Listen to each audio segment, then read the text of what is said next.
नमस्कार दोस्तों। मेरी कहानी बेईमानों की टोली में आपका फिर से स्वागत है। पिछले कहानी में मैंने बताया था कि पिताजी को पढ़ने का बहुत ही ज़्यादा शौक था और गरीबी के अभाव में वो पढ़ नहीं पा रहे थे। उनकी मदद उस गांव में एक टीचर रहते थे। वो बहुत ही मेरे पिताजी को मदद किए। वो पढ़ाई का पूरा जिम्मेवारी जिसे कहा जाता है वो उन्होंने उठाया और बचपन से ही उन्हें पढ़ाना स्टार्ट किए। पढ़ाते पढ़ाते वो मैट्रिक करवाएं और बीए करवाएं।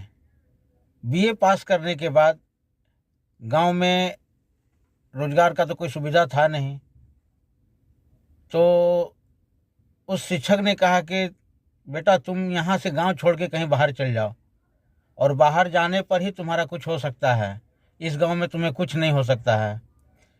पिताजी बहुत सोचे विचारे कि क्या करे क्या करे। उसी गांव के एक दोस्त थे उनके, जो उनके घर के ठीक सामने रहते थे। उस समय ज़्यादा इनकी उम्र नहीं थी मगर समझदारी थी। दोनों ने मिलकर फैसला किया कि गांव छोड़ के हमें कहीं दूर जाना है, किसी शहर की तरफ जाना है। और दोनों मिलकर प्रोग्राम बनाए और घर से भाग गए। भाग कर वो भिलाई पहुँचे। भिलाई पहुँचने के बाद इधर उधर भटके। एक आदमी ने उन्हें बोला कि कुछ काम करोगे।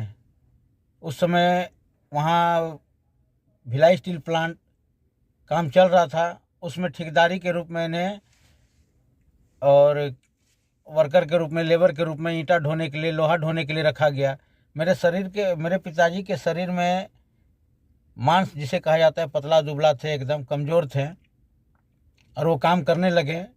रात में आते थे, रोते थे कि हम लोग क्या कर रहे हैं क्या नहीं कर रहे हैं। इस तरह इनका दिन बीतता गया और दिन बीतते बीतते कुछ लगभग साल, 1.5 साल, 2 साल तक रहे।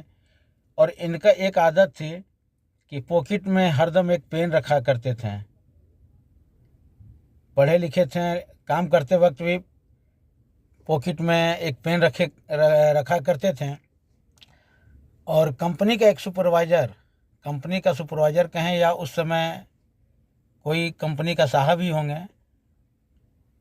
वो इनने देखा और बुलाया कि बेटा क्या तुम कुछ लिखना पढ़ना जानते हो। तो पिताजी कहें हाँ। तो क्या तुम कुछ लेबर लोग का हिसाब किताब कर सकते हो। पिताजी ने कहा हाँ। और उसी वक्त वो उन्हें मुंशी बना दिए, जिसे सुपरवाइज़र कहा जाता है।